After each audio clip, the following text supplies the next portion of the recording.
I'm Brianna, 38 years old, and 3 weeks ago, at my father's funeral, my brother announced he was selling our family home to pay off his gambling debts in front of 40 people. My mother nodded. She actually nodded and said, "Your dad would understand. Your sister can find another place." I stood there, surrounded by relatives who wouldn't meet my eyes, feeling like I'd been slapped in the middle of a crowded room. But here's the thing they didn't know. There was something the lawyer was about to reveal. Something my father had kept hidden for 15 years. Before I continue, if you find this story worth hearing, please take a moment to like and subscribe, but only if you genuinely want to know what happened next. And tell me in the comments, where are you listening from right now? What time is it where you are? Now let me take you back 3 weeks, to the night I got the call at 2 in the morning. My phone lit up my tiny studio apartment in Center City, Philadelphia, the one with the IKEA bookshelf, the potted snake plant I'd kept alive for 6 years, and stacks of accounting textbooks I still couldn't bring myself to throw away. Mom's name flashed on the screen. "Your father collapsed. He's at Jefferson Memorial. Come now." I drove 45 minutes through empty highways in my 2015 Camry, the one with 120,000 miles and a check engine light I'd been ignoring for months. When I pulled into the hospital parking lot, I spotted Marcus's black Mercedes gleaming under the fluorescent lights. He'd beaten me there. Of course he had. But it didn't matter. By the time I reached the ICU, Dad was already gone. The last time I'd spoken to him was 3 months earlier. A phone call that lasted maybe 90 seconds. He'd asked, "Are you doing okay?" And I'd said yes, and then we sat in silence until one of us made an excuse to hang up. I didn't know that would be the last time I'd hear his voice. I was used to being the one who arrived last. But this time, I wished I had arrived sooner. To understand what happened at that funeral, you need to understand my family. 20 years ago, I was 18, sitting at our dining room table with college acceptance letters spread out in front of me. Penn State, Temple, Drexel. I'd worked my entire high school career for those letters, and I needed my parents to help me figure out how to pay for it. My mother picked up the Temple letter, glanced at it, and set it down like it was junk mail. "Why would we spend that kind of money on you?" she said. "You're a girl. You'll get married, have children. Your husband will provide. That's how it works." I looked at my father. He was staring at his coffee cup, jaw tight, saying nothing. That same year, Marcus, 3 years older than me and already a sophomore at Villanova, got everything handed to him. Not scholarships, just checks from our parents. They'd bought him a Honda Accord for his commute. They'd rented him an apartment near campus so he wouldn't have to deal with dorm life. I got a list of jobs that hired 18-year-olds, so I figured it out myself. I applied for every scholarship I could find, landed enough to cover 70% of tuition at Temple, and worked 2 part-time jobs, weekday evenings at a call center, weekends at a coffee shop, to cover the rest. 4 years of sleeping 5 hours a night, of eating ramen because groceries were a luxury, of watching my classmates go to parties while I picked up extra shifts. I graduated with a 3.8 GPA and a CPA license that now hangs in my tiny apartment. I earned every letter of it. That's also why I stopped talking to my family for 2 years after graduation. I couldn't look at them without feeling the weight of everything they'd denied me. "Sons are the pillars of the family," my mother used to say. "Daughters are just guests passing through." I heard that phrase so many times, I started to believe it. The morning after Dad died, I drove back to the house I grew up in for the first time in 3 years. It was a colonial-style 4-bedroom in the suburbs of Philadelphia, built in 1985, with a wraparound porch and a backyard where I used to catch fireflies. The neighborhood was the kind where people put American flags on their mailboxes and knew each other's names. Upper middle class, respectable, the perfect backdrop for a family that looked perfect from the outside. Marcus was waiting at the front door when I pulled up. He hugged me. Quick, one-armed, the way you hug someone you're obligated to acknowledge but don't particularly want to touch. "Long time, sis," he said. "You look tired." I didn't respond. I was too busy noticing the Louis Vuitton duffel bag in the hallway, the golf clubs leaning against the wall, the Gucci loafers lined up by the stairs. Marcus had been unemployed for 8 months. I knew because Mom had mentioned it during one of her rare guilt-trip phone calls. "Where's Mom?" I asked. "On the phone with the funeral home. She's got everything under control." I carried my overnight bag upstairs to my old room, or what used to be my room. The walls were still the same pale blue I'd painted them when I was 15, but everything else was different. My bed was gone, replaced by Marcus's overflow. More designer luggage, shoe boxes, a flat-screen TV still in its packaging. My childhood bedroom had become my brother's storage unit. I stood in the doorway looking at the pile of expensive things that belonged to a man who supposedly had no money, and I felt something cold settle in my chest. I didn't ask why my room had become his closet. Some questions answer themselves. The funeral was scheduled for 5 days later, per Dad's wishes. Simple, at Peterson and Sons, the local funeral home he'd driven past every day on his way to work. I handled the logistics. I called the funeral director, wrote the obituary, contacted relatives I hadn't spoken to in years. I organized flowers, confirmed catering, and made sure the programs were printed with the right photo, the one of Dad from 10 years ago, before he started looking tired all the time. Marcus handled the sympathy. Whenever a neighbor stopped by with a casserole, he appeared in the doorway with his practiced grief, accepting condolences like a politician working a crowd. "Thank you so much for thinking of us," he'd say, hand on their shoulder, voice thick with emotion. Dad would have appreciated it, but behind closed doors things were different. I noticed it on the third day. Mom and Marcus kept having hushed conversations in the living room, conversations that stopped abruptly whenever I walked in. I'd catch fragments. "After the funeral," and "real estate," and "handle it quickly." On the fourth night, I was passing the kitchen when I heard Marcus on his phone. I know," he was saying, his voice tight with something that sounded like fear. "I'll have it soon, after this week. Just give me until—" He saw me and hung up immediately. "Who was that?" I asked. "Nobody. Work stuff." He hadn't worked in 8 months. I didn't push it, but I filed it away in my mind, another piece of a puzzle I didn't yet understand. That night, I lay in the guest room staring at the ceiling, wondering what my brother was so desperate to pay for, and why his fear seemed bigger than his grief. The night before the funeral, I couldn't sleep. So I did what I always do when I can't settle my mind. I organized.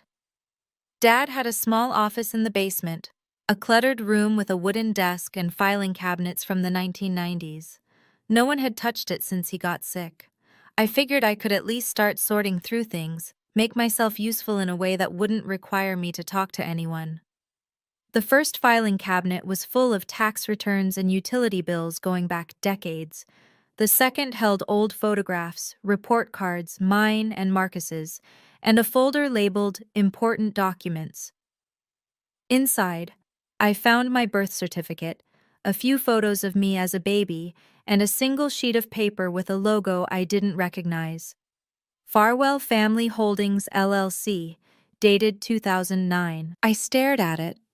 The document was some kind of operating agreement, dense with legal language I didn't fully understand, but I saw my name in the text, and my signature at the bottom, loopy and uncertain, the handwriting of my 23-year-old self. I remembered that day, 2009. Dad had called me and asked me to come home to sign some papers. "Just administrative stuff for the business," he'd said. "Nothing important." I was fresh out of college, still trusting him despite everything, so I signed where he pointed without reading the fine print. I'd forgotten about it completely until now. I slipped the paper into my purse, planning to ask Mom about it later. When I found her in the kitchen the next morning and mentioned Farwell Family Holdings, she waved her hand dismissively. That company dissolved years ago. Don't waste your time digging through the past. So I didn't mention it again, but I kept the paper. Something told me to. The funeral was on a Thursday, gray and cold, the kind of November day that makes everything feel heavier. Peterson and Sons was the largest funeral home in the area, with dark wood paneling and stained glass windows that cast colored light across the pews. Over 40 people came, relatives, Dad's former colleagues from the construction company he'd managed, neighbors who remembered him as the quiet man who always shoveled their driveways after snowstorms. Marcus delivered the eulogy. He stood at the podium in a Tom Ford suit. I recognized the cut because I'd seen it in a magazine, $3,000 minimum, and spoke about Dad like they'd been best friends. He talked about fishing trips they'd taken, advice Dad had given him, the unbreakable bond between father and son. I sat in the back row, listening to stories I'd never heard, wondering if any of them were even true. The fishing trips, maybe, but the heart-to-heart conversations, the deep, meaningful connection? I'd lived in that house for 18 years, and I'd never seen Dad talk to Marcus about anything more personal than sports scores. But the crowd was moved. Women dabbed their eyes, men nodded solemnly. Marcus had always been good at performing. Mom sat in the front row, wearing black Chanel and her signature pearl necklace. A gift from Marcus, she liked to remind people, though we all knew Dad had paid for it. She accepted condolences with practiced dignity, the grieving widow who had everything under control. No one came to check on me. No one asked how I was holding up. I was just background noise, the daughter who'd been away too long to matter. I didn't know the eulogy was just the opening act. The real performance was coming next. After the final prayer, most people started gathering their coats to leave, but Marcus stepped back up to the podium and cleared his throat. If I could have everyone's attention for just another moment. The room stilled. I saw Mom nod at him from her seat, a tiny, almost imperceptible gesture, like a director cueing an actor. Our family has been discussing what to do going forward, Marcus said, his voice carrying that same rehearsed emotion from the eulogy. And we've made a difficult decision. We're going to sell the family home. Murmurs rippled through the crowd. Aunt Patricia, Dad's sister, put a hand to her chest. The house on Maple? Richard loved that house. I know, Marcus said, shaking his head with what looked like genuine sorrow. But it's time for a fresh start. Mom doesn't want to be there alone, surrounded by memories. And frankly, the upkeep is too much for her to handle by herself. He paused, letting that sink in, then added, We've already discussed it as a family. Mom, me, and Brianna. We're all in agreement. My stomach dropped. I hadn't agreed to anything. I hadn't even been asked. I started to stand, to say something, but Mom turned around and looked at me. Her eyes were sharp, warning. Don't you dare make a scene. The house will be listed next month, Marcus continued. We just wanted everyone to know, so there are no surprises. After the announcement, people approached Mom with sympathy. Such a hard decision. Richard would understand. You have to do what's best for the family. No one asked me what I thought. I stood frozen in the back of the room, watching my childhood home get sold off at my father's funeral, and I didn't say a word. But Marcus wasn't finished. He looked toward Mom, and she rose from her seat like they'd rehearsed this too. I want to add something, she said, smoothing her black dress as she walked to the front. I know some of you might be wondering about Brianna's situation. My face went hot. 40 pairs of eyes turned toward me. Brianna is a strong, independent young woman, Mom continued, her tone the same one she used when explaining why we couldn't afford something she didn't want to buy. She has a good job, her own apartment. She moved away years ago and built her own life. Richard would be proud of that. She paused, tilting her head with a sad smile. She doesn't need the house. Not the way Marcus does. He's had some setbacks. He needs family support right now. I'm sure you all understand. Someone in the crowd, I think it was Aunt Dorothy, whispered, "Well, she did abandon them for years." "Your dad would understand," Mom said, looking directly at me now. "Your sister can find another place." I felt the words land like a physical blow. She'd just told our entire extended family that I didn't deserve anything, that I was an afterthought, that whatever happened to my childhood home was none of my concern. A distant cousin named Barbara leaned toward me. "You know your mother's right, honey. You've done so well for yourself. Marcus needs the help more than you do." I wanted to scream. I wanted to tell them about the scholarships I'd had to fight for, the jobs I'd worked, the years I'd spent building something from nothing, while Marcus drained every resource our parents had. But I didn't. I just stood there, feeling smaller than I had in years, and said nothing. After the service, I drifted outside while everyone else stayed to mingle. The November air was bitter, but I needed it. I needed to breathe something that didn't feel like betrayal. Through the window, I watched Marcus shake hands with a man in a tailored gray suit. They exchanged business cards. The man handed Marcus a folder with the logo of a real estate agency on the front. He'd brought a realtor to the funeral. Mom appeared beside the man, gesturing toward the door like she was giving directions. A minute later, I saw them all get into separate cars and drive away, toward the house, I realized. They were showing the property before Dad was even in the ground. I walked back inside to find my purse, and that's when I heard Aunt Dorothy talking to a group of cousins. "Well, what do you expect? Brianna abandoned them, didn't call, didn't visit for years, and now she wants to show up and claim something? Blood doesn't work that way." I froze in the hallway, hidden by a pillar, and listened. "Her poor mother," someone else added, "having to deal with a daughter like that on top of losing her husband." At least Marcus stayed. He's been there for Linda through everything. I thought about all the times I'd called and been told Mom was busy, all the holidays I'd offered to come home, only to be told, "We're keeping it small this year," all the ways I'd tried to rebuild bridges they kept burning. On my way out, I noticed something new on the front lawn of the funeral home, a real estate sign with a "Coming Soon" banner. They'd planned this for a while, and no one had thought to tell me. I took a photo of the sign. Evidence, I told myself, though I didn't know yet what for. That night, I tried to talk to them. The house was quiet. Most of the relatives had gone back to their hotels or their own homes, leaving just the three of us in the living room, Mom in Dad's leather armchair, Marcus sprawled on the couch, me standing in the doorway like a visitor in my own childhood home. "I need to ask you something," I said, "about selling the house." Mom looked up from her phone. "What about it?" "You said we all agreed.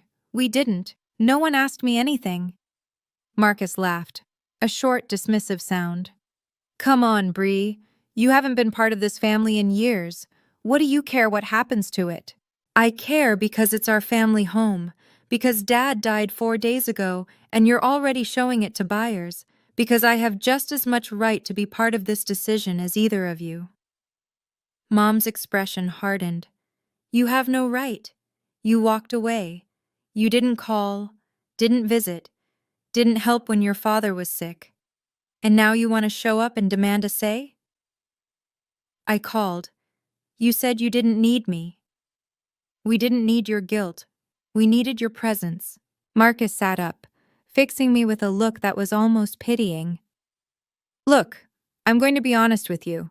I need the money from this house. I've got investment debts. A lot of them.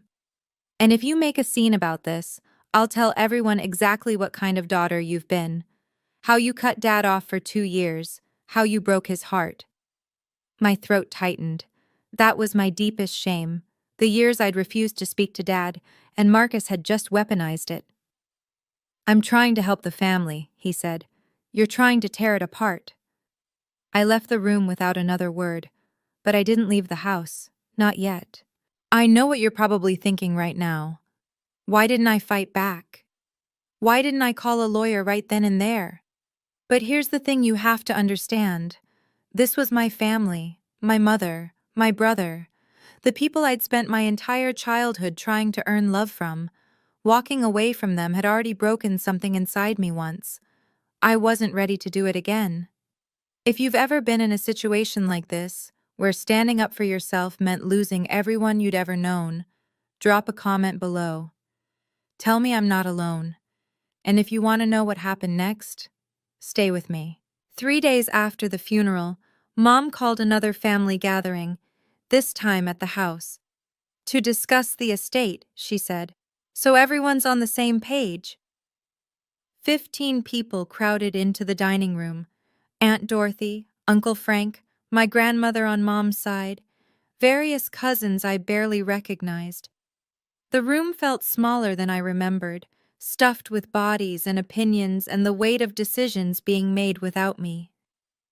Mom stood at the head of the table, a stack of papers in front of her. Marcus sat to her right, arms crossed, looking at me like I was a problem to be managed. Here's the situation, Mom began. Richard didn't leave a complicated estate. The house is the primary asset, worth around $800,000.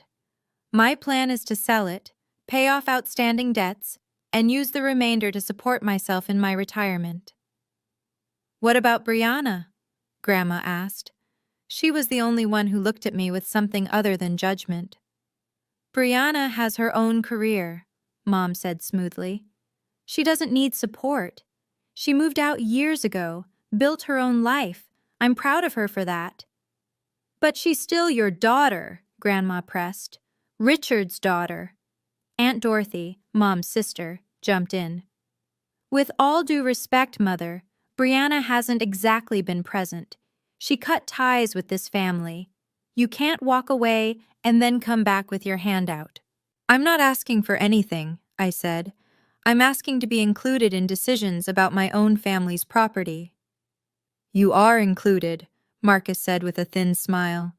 You're sitting right here, aren't you? The room rippled with uncomfortable laughter. I felt my face flush. No one defended me. Not one person at that table spoke up to say I deserved a voice. Grandma caught my eye and looked away, her lips pressed tight. The real purpose of the meeting became clear an hour later. Marcus slid a document across the table toward me. The header read, Disclaimer of interest in estate property. What is this? I asked. It's simple, Mom said. You sign this and you formally release any claim to the house or the proceeds from its sale. It protects everyone, keeps things clean. I stared at the paper. You want me to give up my inheritance. You're not giving up anything, Marcus said. Dad didn't leave you anything in his will. This just makes it official, so we can move forward without complications. How do you know what Dad left me? Marcus exchanged a glance with Mom. We had the will reviewed by a lawyer. The house goes to Mom. That's it. This is just paperwork. If I already have no claim, why do you need me to sign? His jaw tightened. Because we want this done quickly. The buyer's ready. We don't need some estranged daughter showing up 6 months from now claiming she deserves a cut. And if I don't sign? Mom leaned forward. Then I'll tell everyone in this room, and everyone who wasn't here, exactly what kind of daughter you've been. How you abandoned your father for 2 years when he needed you most. How you broke his heart. The same threat Marcus had made. They'd clearly coordinated. Sign the paper, Brianna, Uncle Frank said. Don't make this harder than it has to be. Everyone was staring at me, waiting.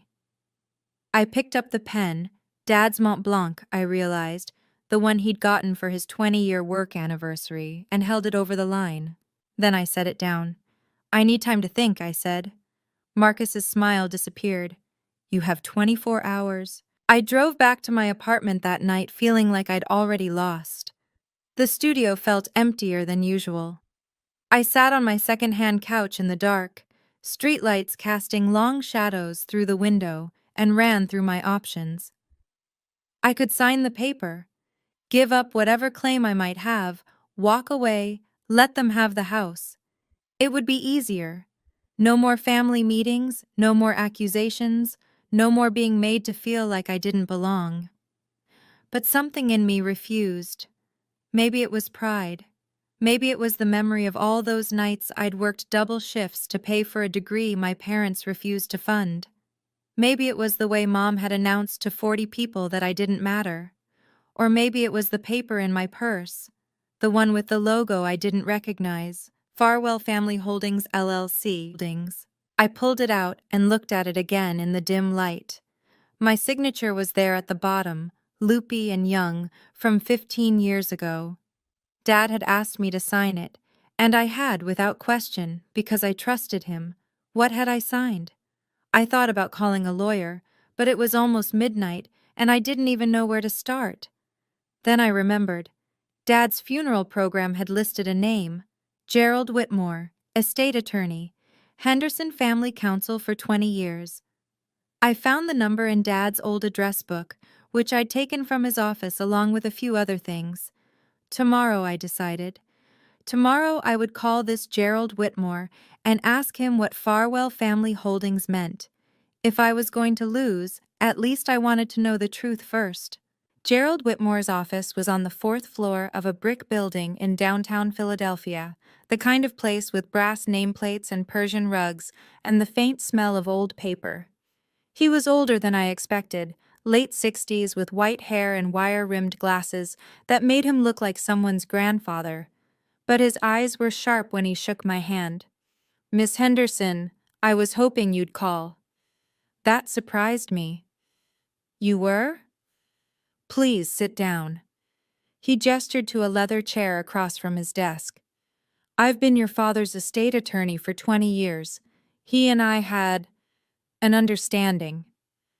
I pulled the LLC document from my bag and slid it across the desk. "I found this in his files. I don't know what it means, but it has my name on it." Whitmore picked it up and something flickered across his face. Recognition. Maybe relief. "Do you know about Farwell Family Holdings LLC?" he asked. "My mother said the company dissolved years ago." "Your mother is mistaken." He opened a drawer and pulled out a manila folder, thick, well-organized, like he'd been keeping it ready. "Miss Henderson, there's something your father asked me to tell you, but only when the time was right." My pulse quickened. "What do you mean?" "The family house, the one on Maple Street, it's not part of your father's estate." "What?"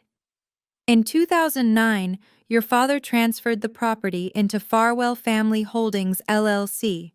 The house belongs to the LLC, not to him personally." I stared at him. "Then who owns the LLC?" Whitmore looked at me over his glasses. "You do, Miss Henderson. You're the sole member. You have been for 15 years. For a long moment, I couldn't speak. "That's not possible," I finally managed. "I would have known. Someone would have told me." Whitmore shook his head slowly. "Your father was very specific about confidentiality. He didn't want anyone to know. Not your mother, not your brother, not even you, until it became necessary." "But why?" He pulled another document from the folder. This one was older, the paper slightly yellowed. "In 2008, your father came to me with concerns. He'd noticed changes in Marcus's behavior, gambling, debts, the beginnings of what would become a serious problem." I thought of Marcus's desperate phone call at the funeral home, the fear in his voice. "Your father loved your brother," Whitmore continued, "but he didn't trust him. He knew that if anything happened to him, Marcus would find a way to drain every asset the family had. So he created a structure to protect the most valuable one: the house." "Yes. He transferred it into the LLC in 2009 and designated you, and only you, as the sole member. The operating agreement is ironclad, properly notarized, filed with the state of Pennsylvania, maintained and compliant every year since." He paid the LLC fees this whole time? He set up a small fund specifically for that purpose. He thought of everything. I felt tears prick at my eyes. All those years I thought Dad didn't care. All those silences I interpreted as indifference.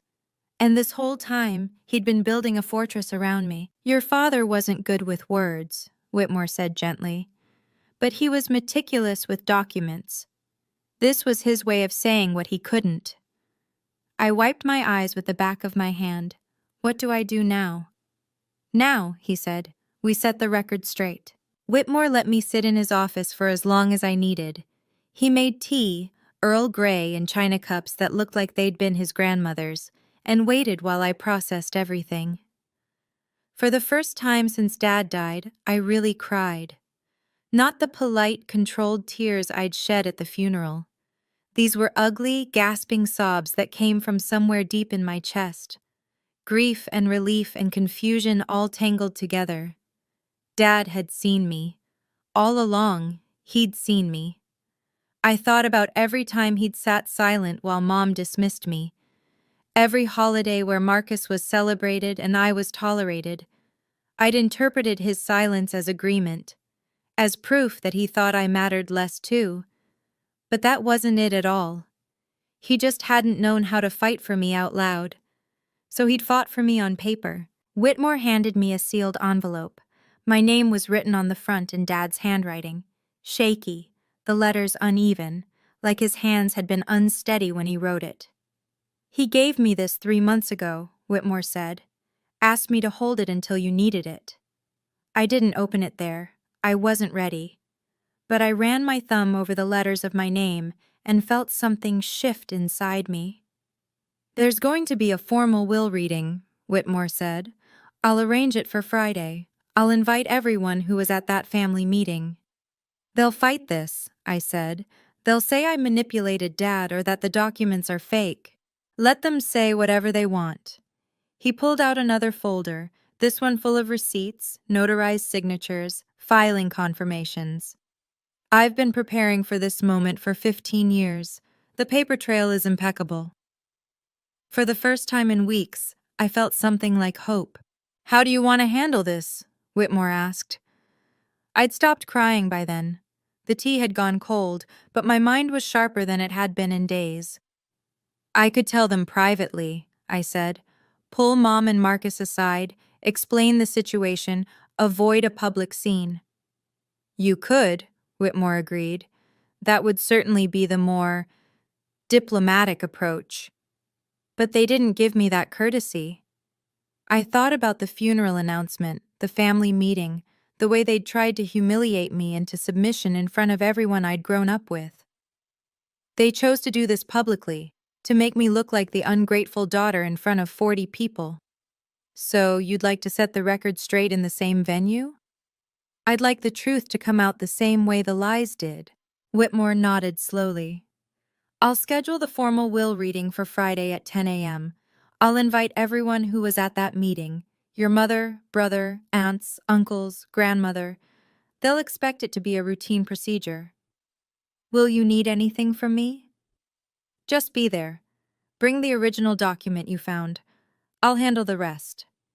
He paused, then added, There's someone else who might be helpful. Patricia Callahan. She was your father's accountant for years. She witnessed the original LLC formation. If your family challenges the legitimacy of the documents, she can corroborate everything. She's willing to do that? She's been waiting to do that. She always liked you, Miss Henderson, and she knew your father's true intentions. I left Whitmore's office with something I hadn't felt in a long time. Certainty. I wasn't going to fight this battle by screaming or crying or begging them to see me. I was going to let the paperwork speak for itself.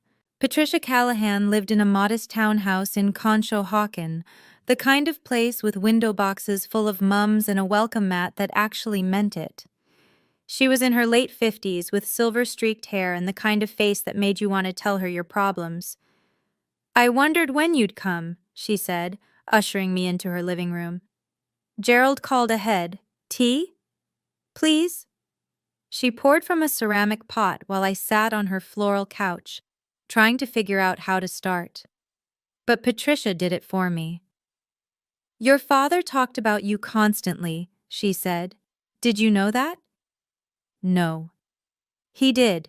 Every time you accomplished something, passed your CPA exam, got a promotion, he'd find a way to mention it. My daughter's doing well, he'd say. She's made something of herself. My throat tightened. Then why didn't he ever tell me? Because Richard Henderson was the most emotionally constipated man I've ever met. She said it with affection, not cruelty. He grew up in a house where feelings were weaknesses.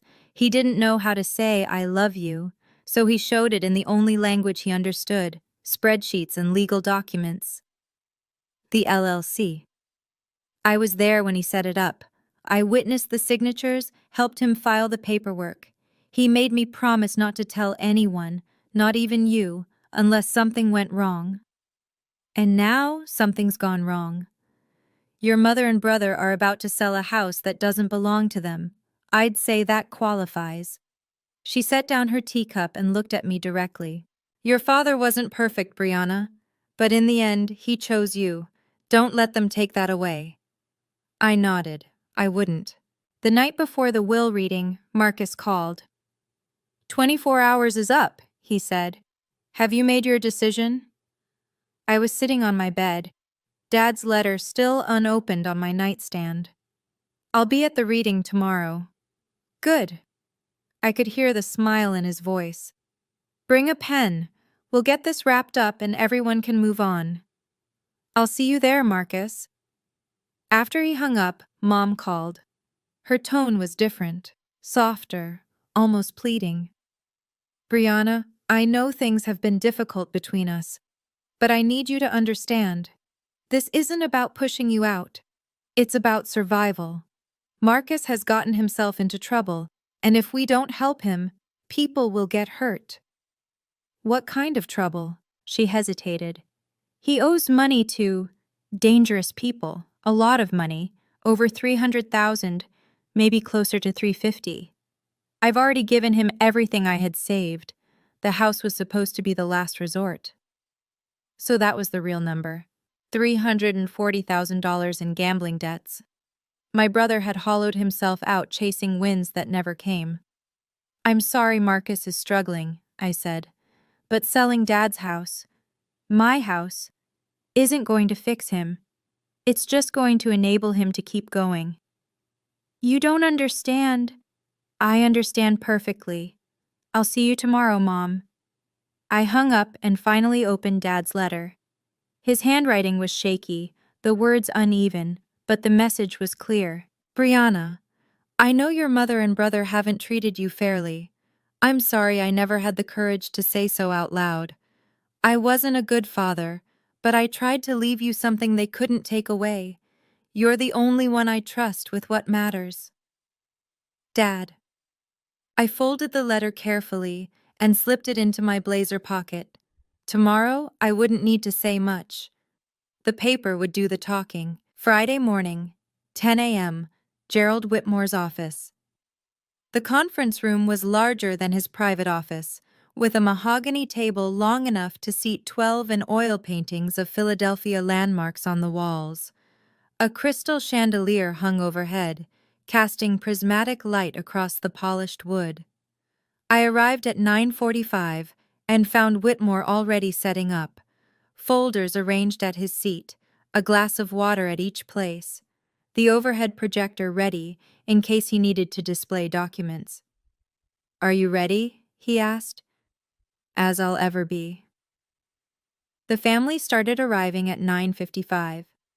Mom came first, wearing black again, this time a designer dress I didn't recognize, with the pearl necklace gleaming at her throat. She barely glanced at me before taking a seat at the opposite end of the table. Marcus strolled in 15 minutes late, because of course he did. He was wearing the Tom Ford suit again, freshly pressed, as if this were a business meeting where he expected to close a deal. He clapped Whitmore on the shoulder like they were old friends. Thanks for putting this together, Jerry. Let's make it quick, yeah? Uncle Frank, Aunt Dorothy, Grandma, and a handful of cousins filed in after him. The same cast of characters from the family meeting, here to witness what they assumed would be my final defeat. Marcus caught my eye across the table and winked. Actually winked like we were sharing a joke. "Brought a pen this time?" he asked. I didn't answer. I just smoothed my navy blazer, the same one I wore to important client meetings, the one I'd bought with my own money after my first promotion, and waited.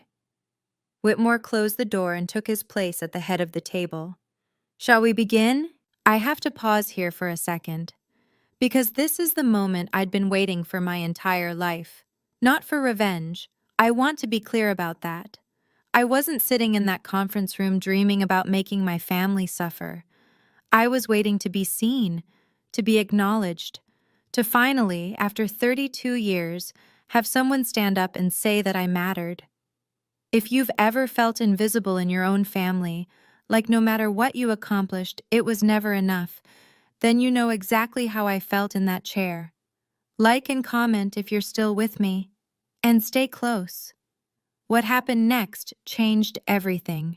Whitmore began with the standard formalities, confirming everyone's identity, explaining the purpose of the reading, outlining the basic structure of Dad's estate.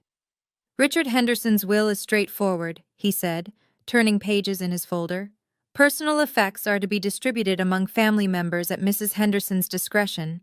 His vehicle, a 2018 Honda Accord, goes to Marcus.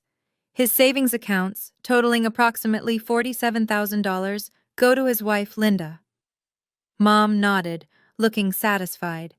Marcus leaned back in his chair with the air of someone watching a horse he'd bet on pull ahead. "And the house?" Aunt Dorothy prompted. "The Maple Street property?" Whitmore paused. He removed his glasses, cleaned them on his tie, and put them back on, a gesture I would later realize was entirely deliberate. "Regarding the house," he said slowly, "there's an issue." The room went quiet. Marcus sat up straighter. "What kind of issue?" Mom asked. "The property on Maple Street is not part of Mr. Henderson's personal estate." "That's ridiculous," Marcus said. "He owned that house for 30 years. "He lived in that house for 30 years, Whitmore corrected. "But the ownership transferred in 2009. The property is held by a limited liability company called Farwell Family Holdings, LLC. I watched the blood drain from my mother's face. Marcus looked confused, like someone had started speaking a language he didn't understand. "What the hell is Farwell Family Holdings?" he demanded. Whitmore pulled a thick folder from beneath his notes. On the cover, in Dad's neat handwriting, was a label: "Property Documents. Do not destroy."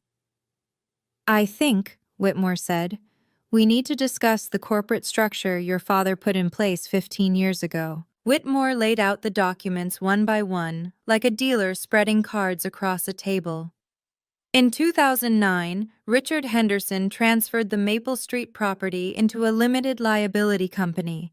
The LLC was properly formed, the transfer was legally recorded with the county, and all taxes and fees have been paid every year since. "So the company owns the house," Marcus said. "Fine. Who owns the company?" "The operating agreement specifies a single member, one person with complete control over the LLC and all its assets." Whitmore looked at me. Every head in the room turned to follow his gaze. "That person is Brianna Henderson."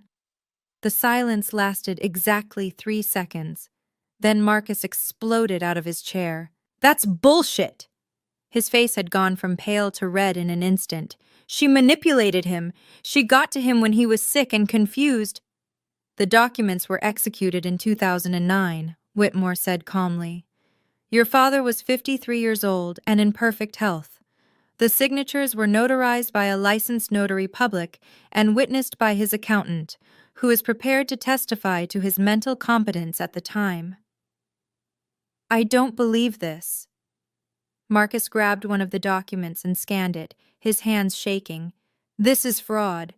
This is your father's choice," Whitmore said. "Made deliberately, maintained carefully, and legally binding." Mom finally spoke, her voice barely above a whisper. He never told me. 25 years of marriage and he never said a word. He asked me to keep it confidential. I honored that request. I sat very still, feeling the weight of 40 years of family dynamics shifting in real time. My aunts were staring at me. My grandmother had tears in her eyes, and my brother looked like he wanted to flip the table. The house is worth nearly $900,000, Marcus said. It belongs to the family. It belongs to the LLC, Whitmore replied, and the LLC belongs to your sister. Mom turned to me with an expression I'd never seen before, some mixture of betrayal and desperation that made her look older than her 67 years. You knew, she said. This whole time you knew. I found out 3 days ago, I said, after you announced at Dad's funeral that I could find another place. Don't you dare, Marcus started. Let her finish, Grandma said sharply. Everyone fell silent. I took a breath. I found a document in Dad's office and didn't know what it meant. I called Mr. Whitmore to ask. He told me the truth, a truth that neither of you ever bothered to share, because you'd already decided I didn't deserve to be part of this family's decisions. Mom's composure cracked. We need that money, Brianna. Marcus is in trouble, real trouble. He owes people who don't negotiate. How much? Uncle Frank asked, frowning. Marcus said nothing, so I did. $340,000. Gambling debts. The room erupted. Aunt Dorothy's hand flew to her chest. One of my cousins muttered, Jesus Christ. Uncle Frank stared at Marcus like he'd never seen him before. That's not accurate, Marcus stammered. It's investments, not... I've been covering for him for years, Mom said, her voice breaking. I've given him everything I had. The house was supposed to be the last resort. She looked at me with red-rimmed eyes. Your father's only been gone 2 weeks, and you're going to take our home? I'm not taking anything, I said. I'm claiming what Dad left me. The same way you've been claiming everything he left you. The only difference is, he made sure this one couldn't be taken away. The pearl necklace around her throat caught the light as she bowed her head. For the first time in my life, I had said something she couldn't argue with. I stood up. Everyone's attention snapped to me, some hostile, some curious, some carefully neutral. I could feel my heart pounding, but I kept my voice steady. I'm not here to gloat, I said, and I'm not here to punish anyone. I'm here because Dad wanted me to have this. He made that choice when I was 23 years old, and he kept it secret for 15 years. That tells me something about what he believed. It tells me he was manipulated, Marcus spat. It tells me he saw what was coming. I looked directly at my brother. He knew you'd burn through everything he built if given the chance. And he was right. Marcus lunged forward, and for a moment I thought he might actually hit me. But Uncle Frank grabbed his arm. Sit down, Uncle Frank said. You've done enough damage. I turned to my mother. You can stay in the house.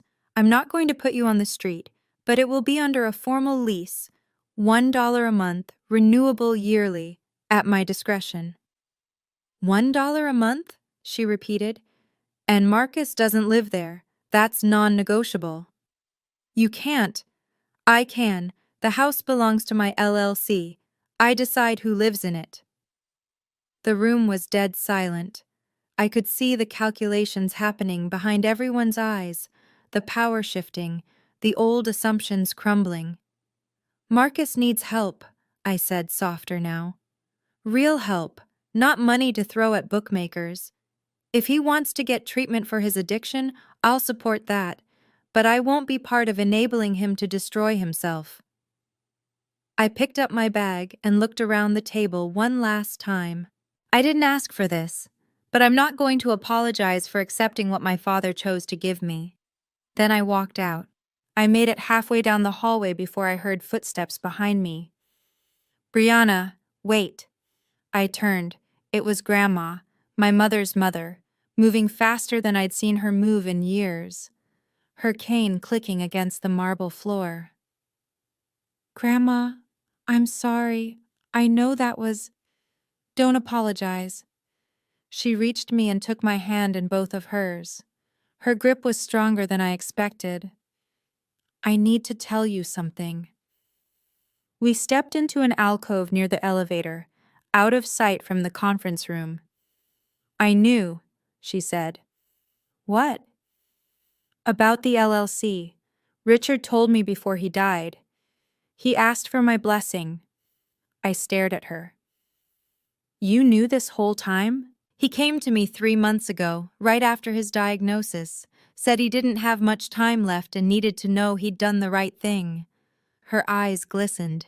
He asked me, "Do you think I should protect Brianna?" And I told him yes, because your mother wasn't going to. I felt tears threatening again. Why didn't you say anything at the family meeting? Because it wasn't my secret to tell, and because... She sighed.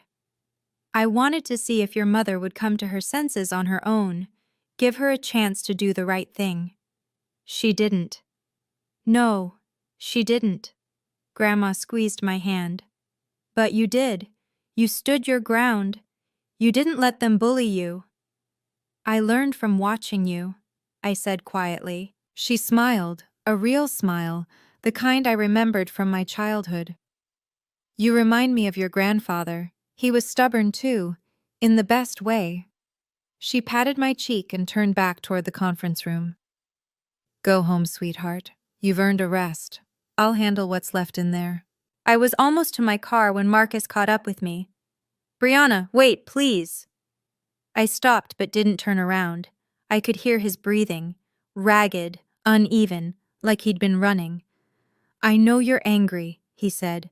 You have every right to be, but you don't understand what's happening. Then explain it. He moved around to face me, and for the first time, I saw past the expensive suit and the practiced confidence. My brother looked broken. Dark circles under his eyes, hands trembling, the desperation of a man who had run out of options. The people I owe money to, he said. They're not patient. They've been sending people to follow me, leaving notes on my car. Last week someone slashed my tires. Marcus, I'm scared, Bree. His voice cracked. I got in over my head, and I kept thinking I could win it back, just one more bet, one more game, and then it would all be fine. But it never was. And now I'm so deep I can't see a way out. I looked at my brother, really looked at him. The man who had been handed everything I'd had to fight for, who had squandered every advantage and still expected someone else to clean up his mess.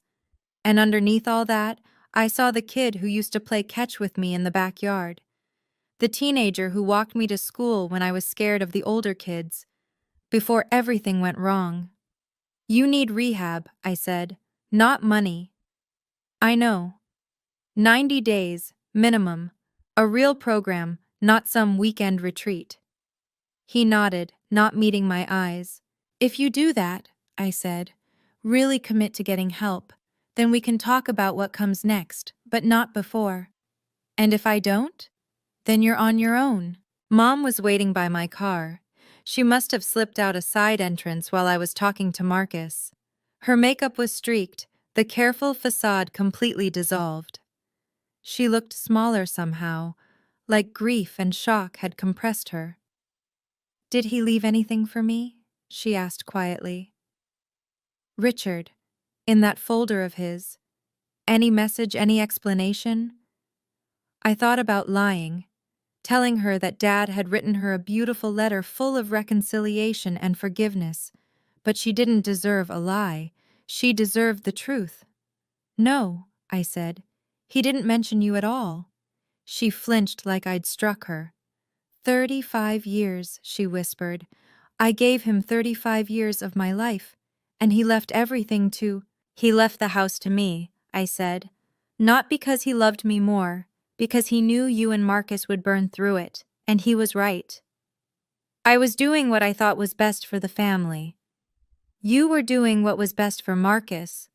There's a difference. She started to argue, then stopped. Something shifted in her expression, not acceptance exactly, but the beginning of recognition. I raised him the way I was raised, she said. Sons are investments, daughters are temporary. That's what my mother taught me. Grandma seems to have changed her mind. A bitter laugh. She always liked you better. Maybe she just saw me more clearly. Mom reached up and unclasped her pearl necklace, the one she'd worn every day for as long as I could remember, and held it in her palm for a moment.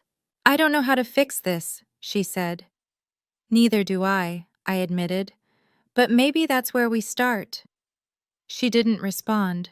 She just walked away, still holding the pearls, leaving me alone in the parking lot with the weight of everything that had just changed. The will reading broke up slowly after I left. I heard the details later, from Grandma and from Whitmore. Aunt Dorothy had tried to argue that the LLC was somehow fraudulent, but Whitmore shut her down with documentation that went back 15 years. Notarized signatures, state filings, annual reports. Every I dotted, every T crossed. Uncle Frank had taken Marcus aside and told him he was a disappointment. Harsh, maybe, but Marcus just nodded.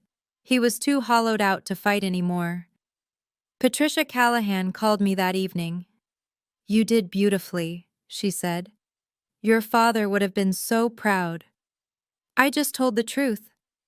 Sometimes that's the hardest thing to do. She told me she'd watched the family leave one by one.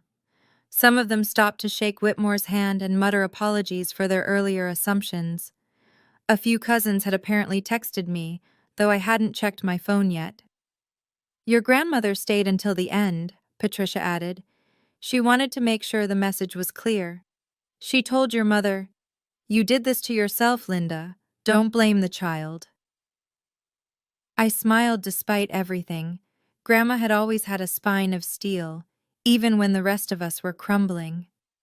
2 days later, Whitmore's office sent me a formal package, the original operating agreement, the property deed, the keys to the house on Maple Street. All of it now officially, publicly mine. I held the keys in my hand, the same brass keyring Dad had carried for 30 years, with a worn leather fob and a tiny photo of me at age 5 tucked inside the clear window. He'd been carrying my picture all along. I just never knew where to look. 2 weeks later, I moved back into the house on Maple Street. Not permanently, not at first. I kept my apartment in the city for work, but I started spending weekends at the house, clearing out the clutter, fixing the things Dad had let go during his final months. The first thing I did was empty my old bedroom. Marcus's designer luggage, the shoeboxes full of sneakers he couldn't afford, the flat-screen TV still in its packaging, all of it went into the garage. He could pick it up whenever he wanted, but it wasn't staying in my room anymore. Then I repainted the walls. Soft sage green this time, a color I'd always wanted but never asked for. Mom lived in the guest room now, under the lease agreement we'd drawn up, $1 a month. She was quiet mostly. We didn't talk much, but we didn't fight either. It was a kind of peace I'd never expected. Awkward, fragile, but real. Marcus checked himself into a 90-day program in New Jersey. A real one, with group therapy and addiction counseling and no access to his phone. I didn't visit, but I sent a letter. Just one line. I'm rooting for you. He wrote back 2 weeks later.